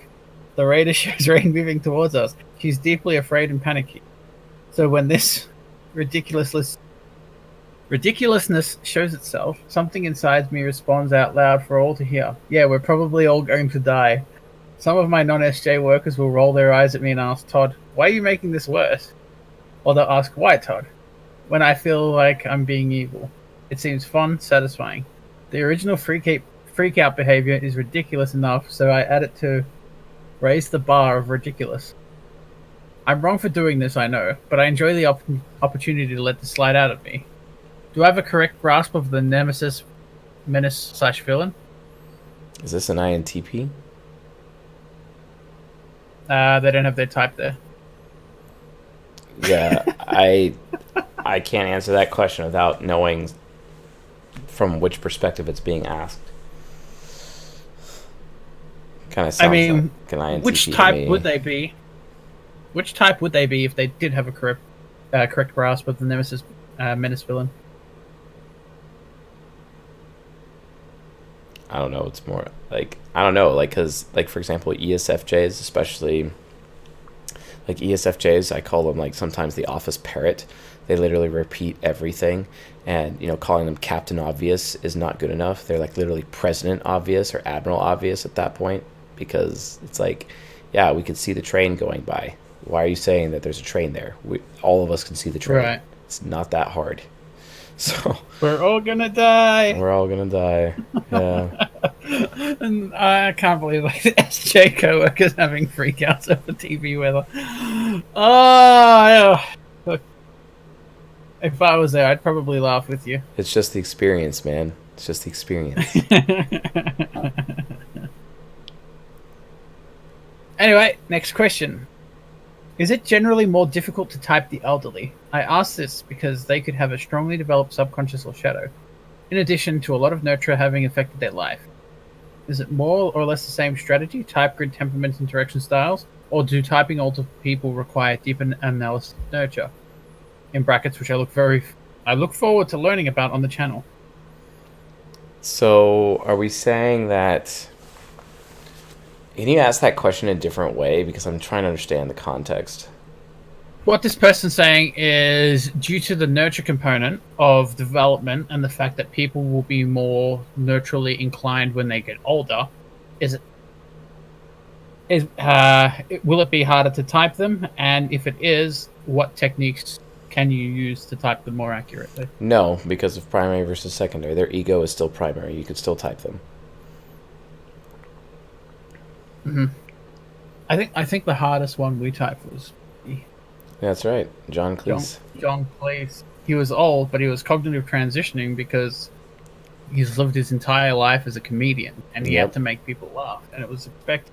And it's super. And he felt like he had to do it. Exactly, it's super. Super developed. And the thing was, as soon as we found that old video of him, he was very talking like I am right now, and he was very, very proper and precise. Didn't make a single joke, and he started talking like this. Don't ask me why I sound like Sean Connery, but whatever. Let's do some Patreon silver questions. All right, let's go back to the silver. Okay. What is the best way to contact you? Question submission isn't working on your website. Really? Question submission is not working, huh? Interesting. I will fix that. Let's write that down. Question submission is not working. You can contact me at chase@csjoseph.life, or you could reach me on Instagram at cs.joseph. What's the next question? Okay. Let's go to the top. What multivitamins do you recommend for women? What multivitamins I recommend for women? I did have recommendations, but my entire supplement outlook is changing, so I'm not going to be able to answer that question anytime soon. Right. Otherwise, I use Seeking Health brand typically, but for now, I'm basically doing a complete redo of my thoughts on supplements given my recent diet change, so I'll have to get back to the audience on that one. I mean, my perspective of multivitamins and whatnot is usually you should be getting everything that you need in the right portions from the food you eat, and sometimes that can be difficult, and if it does, you should only supplement what you're deficient in. Over supplementing is just going to damage your kidney, because your kidney has to filter all that extra stuff out. Yeah. Which means you're going to overwork it. So on that note, yeah, well, that's a good point. I was told something very profound earlier today, and everyone's trying to get healthier by adding things, when reality is they need to be focusing on subtracting things, and that's what gets you healthier. Right. Well, I mean, I'm not a doctor, but I am a chemical engineer, and if we approximate the kidney as a filtration device, the more stuff you run through it, the quicker you're going to damage it. The quicker it's going to wear out. Next question. How can an INFJ train their memory? By surrounding themselves with memory tools and totems. Basically the same answer that I would have given earlier for that ENTJ that we talked about. Memory tools. Mm-hmm. I know I should write a diary or take more pictures, but some things like intimate phone calls, you just got to remember. Yeah. Well, you could write how the phone calls made you feel, and then when you were thinking about how the phone calls made you feel, that would be a totem to call back to the call. Yeah, exactly. So, with regards to the diary, that would help. Why is it that so many NP types love participating in visual arts like drawing and painting, and art, often very good at these skills when they have SE Demon? Is it because we dislike the physical reality so much that we would create a new one through our imagination, or a different reason? It really comes down to abstraction and abstract art, and that's basically the NP art. It's based all on abstraction. So based on that, I've known some really amazing INFP. I knew this one guy is an INFP, and his artist name is Human Soul. I think you can look up Human Soul on DeviantArt. He has some amazing work, and he really, really good with pastels, and that's what he would use for his art is pastels. It's unbelievable, but it's super, super mega abstract. I'm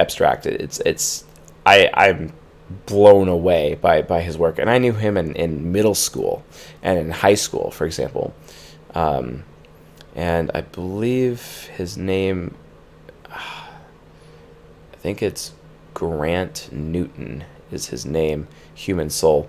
But Grant was exquisite, and that's an excellent example of INFP artwork, for example.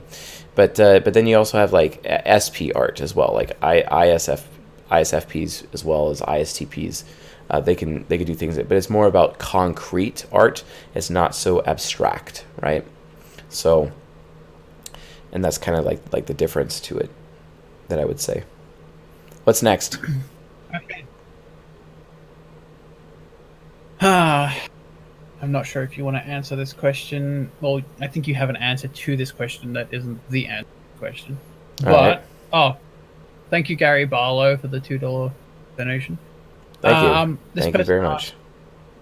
Hey, Chase, what is the rundown of types from least compatible with ENTPs in terms of romantic compatibility? From most to least, in terms of romantic compatibility. I think it's slightly different from your Season 12 compatibility lecture, right? Say again? Isn't that Patreon content? So this person's asking about romantic compatibility for ENTPs and how is it different from social compatibility. Oh yeah, that is Patreon. Content? That is Patreon only content. That's correct. Delving deep in romance or relationships, that's Patreon only. That requires gold tier.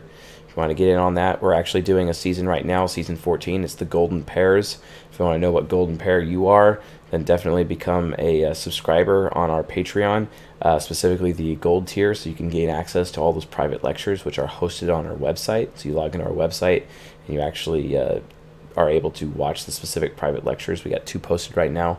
We're going to have some additional posted very soon, which will be fantastic, especially since this is going to be like a really short month. But yeah, definitely something to be aware of, for sure. All right, well, this person is a gold member. So, Kate, my recommendation to you is log into the CSJ website. It should be going up there sometime in the future. I'm not sure how long it'll be, but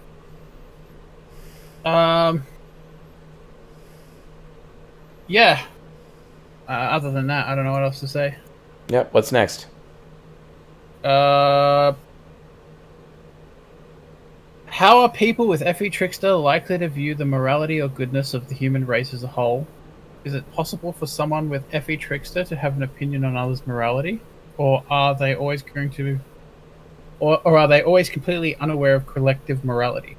I'm wondering this because I've been working on typing a singer who seems to be an INTJ, but she has a song that's all about attacks on the Boston Marathon and how corrupt and immoral the human race is because of this. Is it still possible for her to be an INTJ if she focuses on singing on issues like this?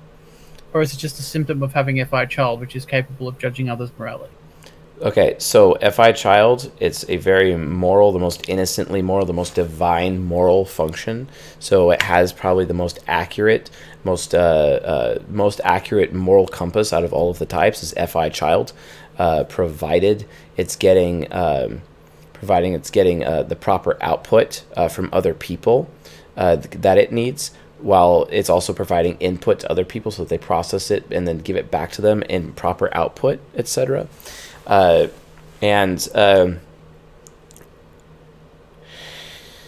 on that, you have to understand that because introverted feeling is attached to extroverted thinking, it's like, well, I'm labeling this Boston Marathon as corrupt and this horrible thing, and they're using labels, and those are TE labels, and it's based on how they feel. So they're just sharing how they feel about it.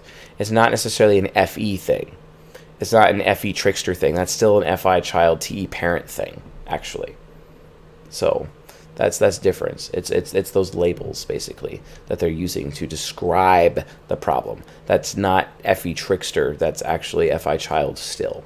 So. Mm-hmm. Do you want me to? I've given everyone a second question in the silver tier Q&A. Let's go back to platinum. Let's give a few more platinum. Yeah. Let's do another round of platinum. Do we want to do Periani's second question? I think that's. Let's do Periani's second question. Yes, let's do that. It sounds like a great idea. All right, I'll post a link to it in the chat. Excellent. Boom. All right, Please so not accidentally be a dirty picture. Let's take the 4 sides of the mind for any given type: ego, subconscious, unconscious, superego. Then let's zoom out of the structure using a fractal framework. Okay, we've zoomed out using The bigger iteration of the fractal implies there are 4 new sides of quadra, which refer to us as families, made from the sets of 4 personalities that always go together in the parts of the mind model. Yes, it fits together like puzzle pieces. Yes, that's correct. 4 quadras. Family 1, the x-axis separates the INTJ from ENTP and ESFP and ISFJ on either side. Looked at another way, the y-axis separates the INTJ from ESFP, ENTP. Yes, yes, yes, yes. Family 2, okay, yes, family 3, 4. Applying the journeys of growth previously mentioned, since each family cycles the same types through the 4 sides of the mind, the same 4 types interact with each other in complementary archetypal roles. The resulting significance of these 4 families is that each family forms its own journey, themed by each from the types that make up that family. Does the fractal then imply if 4 people from the same family, each with a different type, interact with one another, they would form a unit capable of growing each other, i.e. a journey of holistic growth? The answer to that question is absolutely yes. Although it will be full of conflict. That's the issue. Because there's always going to be at least one person in that group that's pissed off, and however the dominance hierarchy that is established as a result of gender, as well as who is the most dominant person present in the room, someone always gets singled out in these families per se. So while it can be a journey of holistic growth, which it is possible in an ideal world, sure, socially, that's not actually what's going to happen. And 3 of those types are going to gang up on the other and actually cause conflict. And one person is not going to be growing whatsoever. And it's going to create like a clickiness behavior, basically. There's always going to be an odd man out. We see that consistently with even the interaction styles. Direct, initiating, control. Who's the odd man out? Well, it's the ESTP, because the rest of the types who are direct, initiating, control are all J types, for example. Or you have the starter type, who is the odd man out. That's the ESFJ, right? So there's always an odd man out, even in temperaments. So you try to find the odd man out, the oddball, basically. And that's because even though you have these 4 types in families, there's no actual real unit cohesion at the end of the day, because guess what? People have this problem where they show favoritism, right? And they end up ganging up on other people, because birds of a feather flock together, and that's what would happen in any of these families within this model. So yes, but there's a lot of problems, and because of those problems, it's not exactly something that could work. So next question.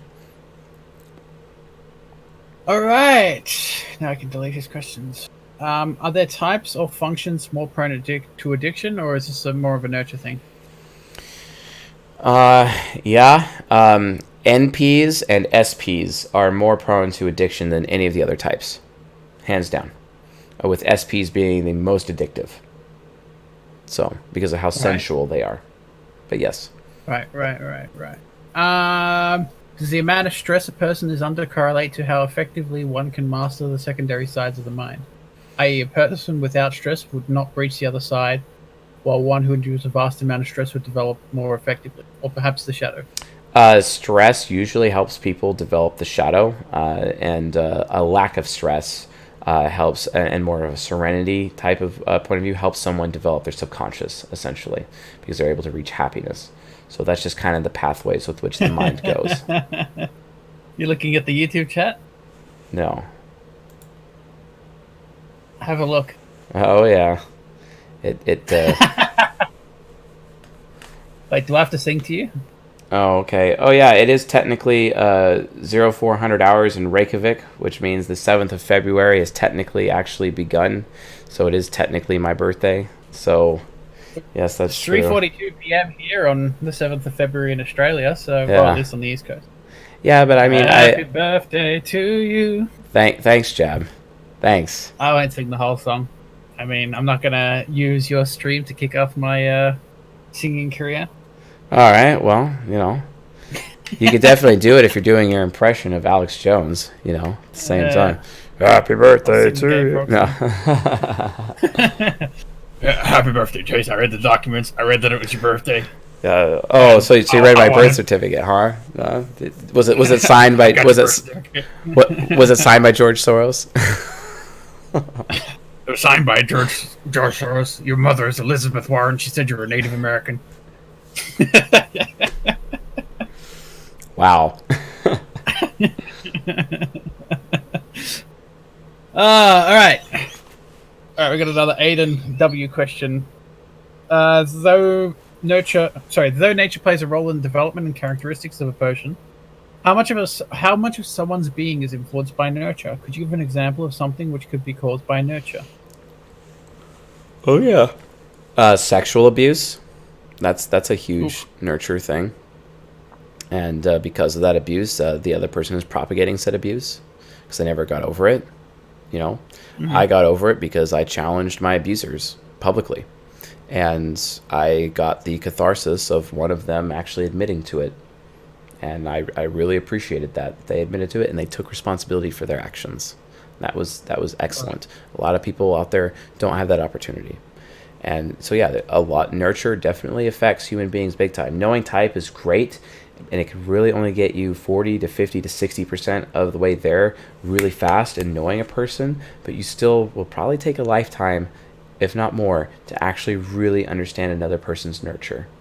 And quite honestly, it's the nurture parts of them that are really, really, really important, because that's where a person's hurts, pains, their bitter roots exist, the mountains and the obstacles in their life, and really meeting them at that level and being able to provide, positive change is definitely something majorly significant and something that that they need.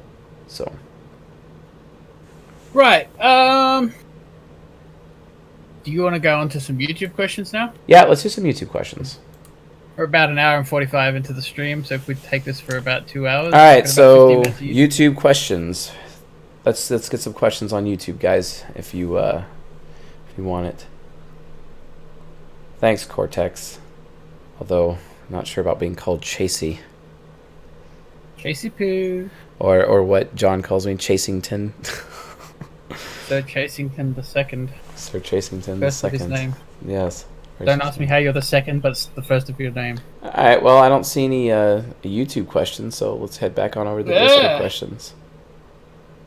Watch, as soon as I start reading another question, someone's going to post a question. Okay. CSJ, what are you personally working on in terms of your growth? Ooh. All right. So I am working on, in my personal growth right now, I'm taking up Gung Fu to help develop my self-discipline. I have a new eating lifestyle I'm also working on, doing meal design for that, trying to come up with proper macronutrient strategies for that, also developing some of my lifting strategies as well. And it just really comes down to like self-discipline. Another area of personal growth I'm working on is having a schedule. An ENTP with a schedule, really? That's also a big area. Another area of personal growth I'm working on is amending past hurts and pains with people that I've been very close to. If I've wronged them or if they've wronged me, it doesn't matter. I need to be taking responsibility and making sure that I'm not allowing any stone left unturned. And then as a result of that, really lay a foundation for a better future, because I went out of my way to take responsibility, or I went out of my way to not be afraid and actually hold other people accountable so that I can reach closure and resolution. So I think that sums up my areas of personal growth right now, as well as like overall general health. But yeah. All right. Well, we got a super chat question. Okay. This person asked, thank you for the €5. Euros, yeah. As an INTP, should I be particularly careful when interacting with my INFJ friends and INFJ father? Oh, sorry, what should I be particularly careful of when interacting with INFJ friends and INFJ father? INFJ friend and father, and this is an INTP. Don't betray them, basically. Never betray them. Do not abandon them. Make sure that they never understand abandon. Demonstrate your loyalty regularly. Be thoughtful, ask them what they want, and always remember what they want so you can get it for them later, maybe in the form of a surprise or just something that they would want thereof.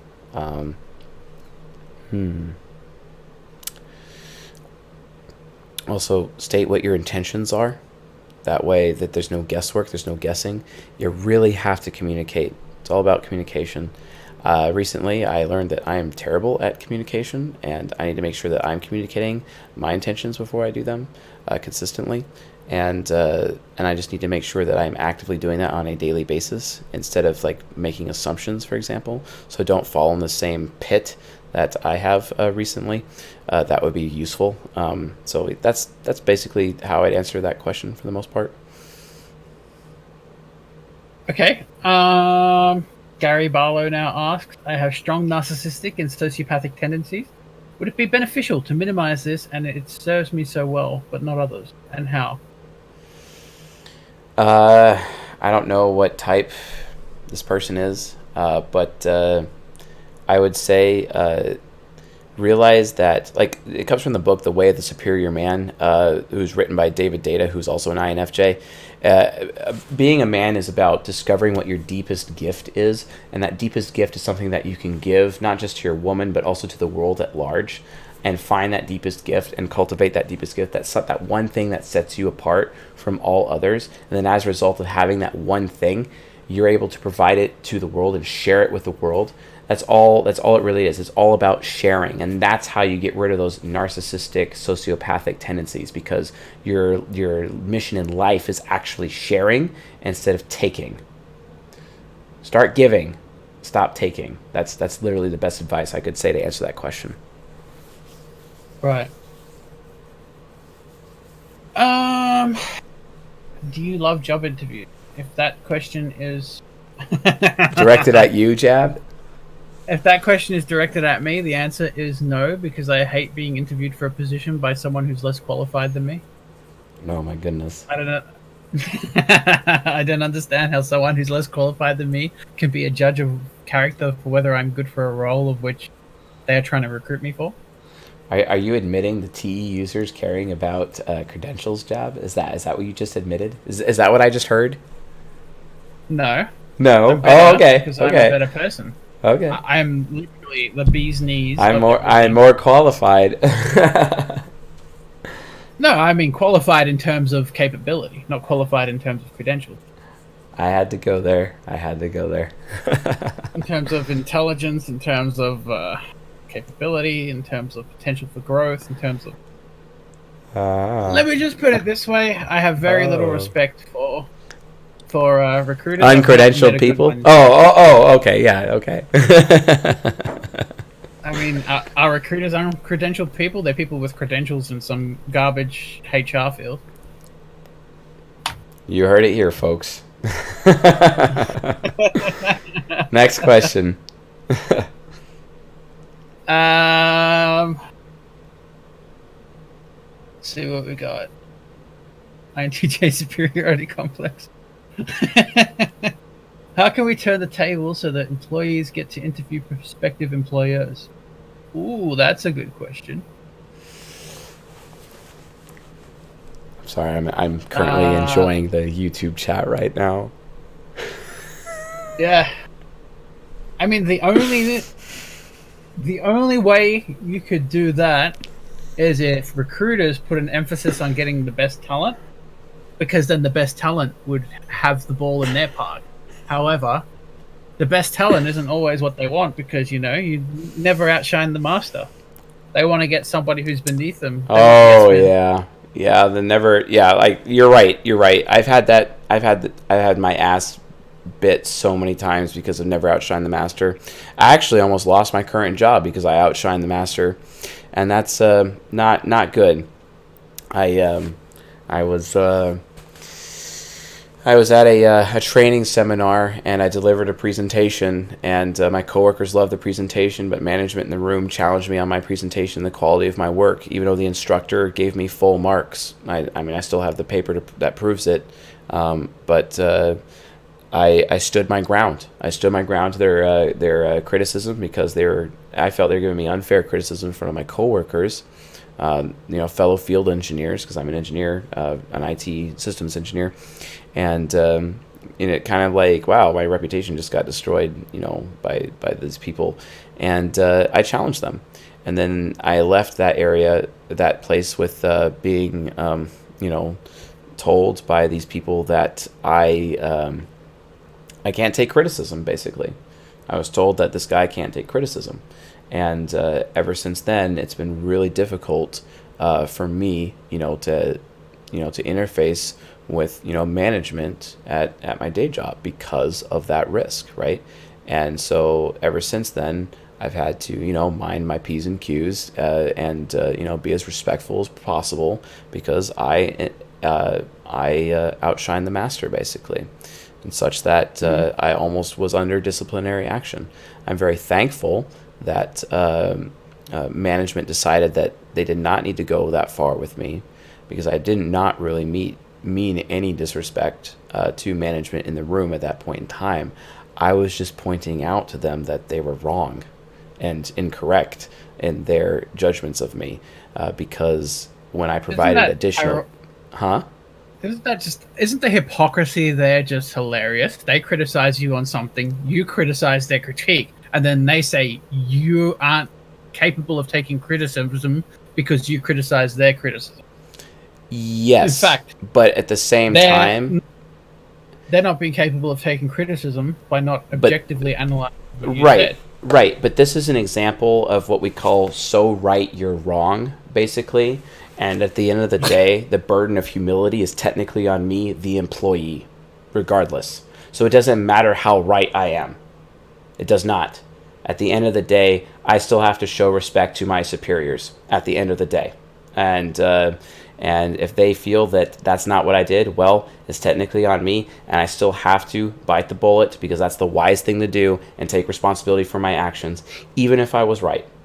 Even if everyone in the room agreed with me, I still have to take responsibility for my actions anyway, and I still have to show them respect. They've been there a lot longer than me. They've shed a lot more blood, sweat, and tears than I have in that situation. It's just something that you have to do for your fellow human beings, instead of behaving arrogant and pompous, because technically I really did come off arrogant in that situation, and I regret that, and that's on me, and I'm going to take responsibility for that. So even though I maintain that they were kind of wrong in that, at the end of the day, you could argue that I was even more wrong than they were, because that's what we call being so right you're wrong. And guess what? TI users have that problem, where we can be so right we're wrong, especially overactive TI child on the part of INFJs. Looking at you, Bale, when I say that, looking at you, bro. So, yeah. Yeah. I mean, I'm never wrong, only when I'm too right. Yeah. Yes, the world of tradition. I could hear Jabba's aneurysm when he heard that phrase. God. Yeah. Yeah, I'm not all about hiring MBA grads. I'm all about hiring the best person for the job. And unfortunately, I don't think somebody with a degree in human resources is capable of deducing who would make a good engineer or not. Yeah, but it is possible if they knew Jungian analytical psychology.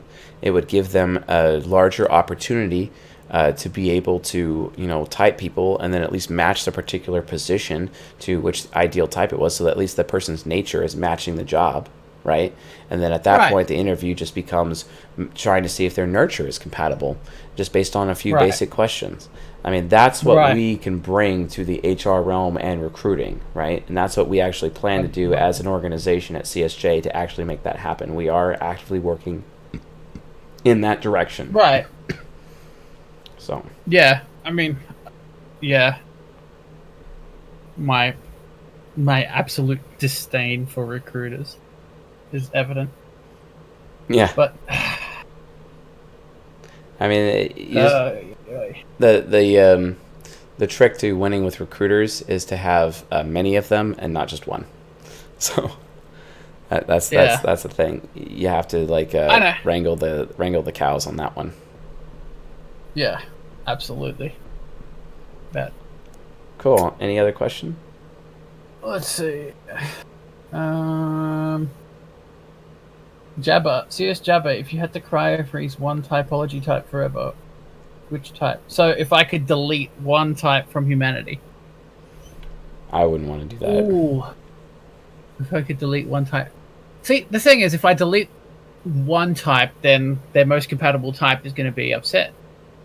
Oh, well said, Jab. Well said. That's very well said. So I'd have to freeze too.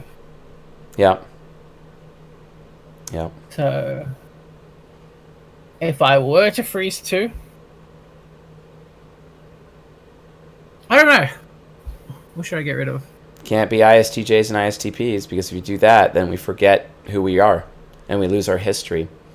And also, we die more often because our buildings would suck, and the engineering that went behind it would just, we'd be crashing all the time, and it would hurt human lives. You can't get rid of ESFJs and ISFPs, because who would do all the dirty work? Who would be putting out the fires? Who would be creating amazing art or amazing landscapes and parks and whatnot? That would go away. Can't get rid of ISFJs and ESFPs. All those amazing performances that we see in theaters and amazing dance and whatnot, those would go away.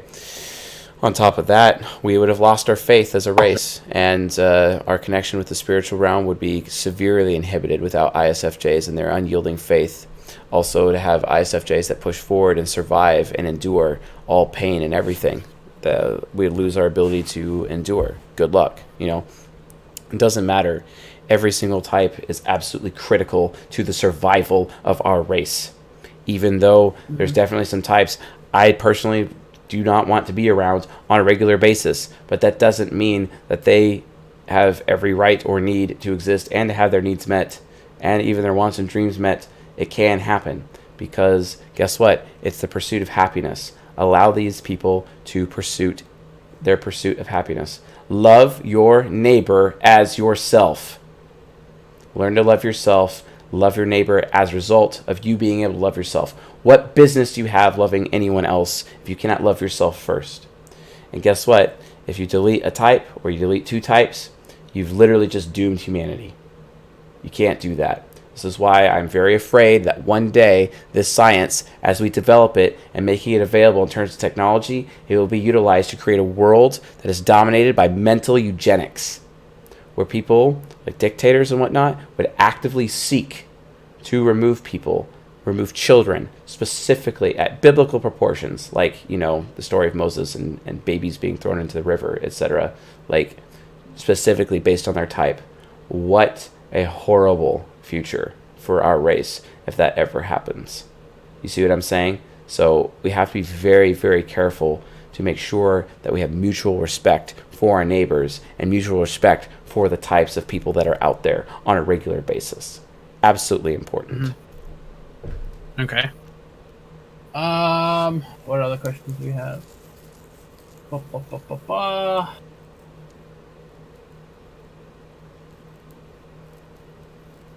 Oh, there was a question about the recession. So, CSJ Jab, how bad will the next recession be, and what do you invest in?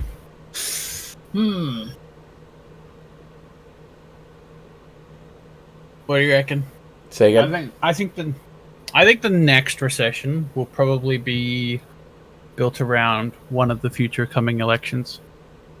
So I'm not sure if it's going to be this next presidential election, or the next Senate race, or the next Senate and House race, potentially. I'm not sure.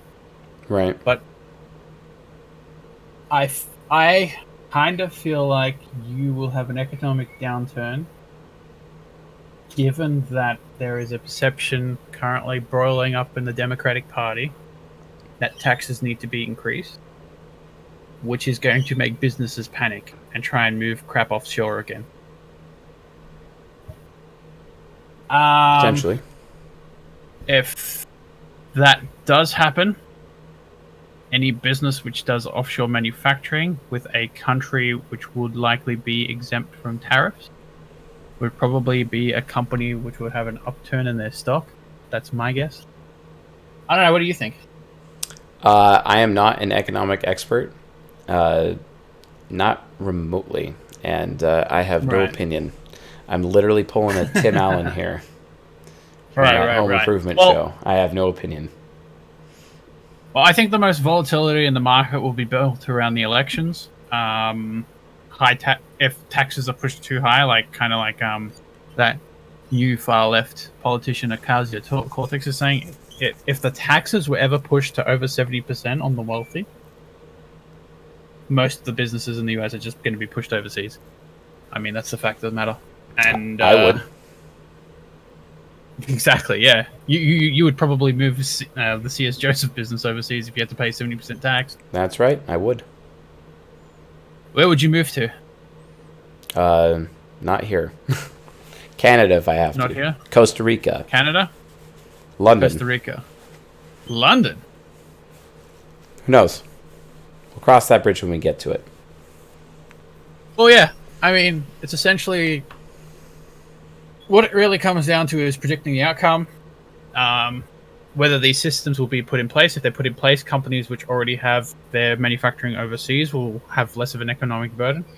Whereas if these systems aren't put in place, when it looks like they are going to be put in place, the companies which have their manufacturing in the United States, especially if Trump gets the tariffs going, they'll probably be the most economically viable for growth on stocks. Let's see what let's get one more type question and then call it a night. All right. Let's see whoops. One more type.